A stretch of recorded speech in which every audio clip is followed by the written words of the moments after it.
নমস্কার, জয় ভীম। আজকে আমরা পৌঁছে গেছি মালদা জেলার গাজল থানার অন্তর্গত রসিকপুর গ্রামে। সেখানে একটি বিদ্যালয় আছে, বিদ্যালয়ের নাম গৌতম বুদ্ধ একাডেমি। এখানে আমরা দেখছি অন্যান্য স্কুলে যেমন সরস্বতী পুজো করছে, এনারা একটি ভিন্ন ধরনের মূর্তি এখানে স্থাপন করে রেখেছে। আসুন আমরা জেনে নিই স্কুলের শিক্ষকদের কাছ থেকে যে এনারা স্কুলে কি করছেন। নমস্কার, আপনার নাম? নাম দীনবন্ধু সরকার। আমি গৌতম বুদ্ধ একাডেমির একজন শিক্ষক। আমরা আজকে আমাদের কাছে একটা গুরুত্বপূর্ণ দিন।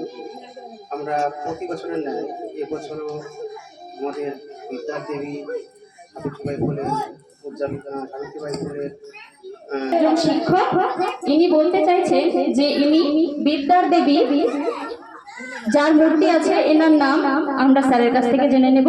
আপনারা যে মূর্তিটা এখানে স্থাপন করেছেন তার নাম কি? সাবিত্রীবাই ফুলে। সাবিত্রীবাই ফুলে। আপনারা কি প্রতি বছরই এই অনুষ্ঠানটা করে থাকেন? হ্যাঁ, আমরা প্রতি বছরই এই অনুষ্ঠানটা করে থাকি। বাহ, আমরা পেয়ে যাচ্ছি এখানে আরো একজন টিচার। আপনার নাম? মনোজ রায়। আপনারা কি প্রতি বছরই এই অনুষ্ঠানটা করেন? প্রতি বছর সববারই এই অনুষ্ঠানটা করা হয় আমাদের স্কুলে, ভিন্ন অনুষ্ঠান করা হয়। আচ্ছা, আমরা দেখছি যে সমস্ত স্কুলে সরস্বতী পুজো হচ্ছে। আজকের দিনেই কেন আপনারা এখানে সাবিত্রীবাই ফুলে, আপনারাই বললেন, আচ্ছা সাবিত্রীবাই ফুলের মূর্তিটা এখানে কেন স্থাপন করে রেখেছেন? আমরা জানি ভারতবর্ষের প্রথম মহিলা শিক্ষিকা সাবিত্রীবাই ফুলে, এই কারণে আমরা বিদ্যার দেবী হিসেবে সাবিত্রীবাই ফুলেকে মানি এবং জানি।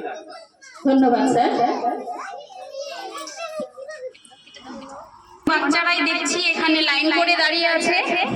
আমরা চলে যাব একজন বাচ্চার কাছে। তোমার নাম কি? তোমার বাড়ি কোথায়? তুমি এই স্কুলে কি পড়ো নাকি এমনি ঘুরতে এসছো? আমি এই স্কুলে পড়ি। কোন ক্লাসে পড়ো? ক্লাস 2 না ক্লাস 3 তে। তুমি ক্লাস 3 তে পড়ো। এখানে কি হচ্ছে? এখানে সাবিত্রীবাইয়ের ফুলে সজ্জা হচ্ছে, শ্রদ্ধাঞ্জলি হচ্ছে।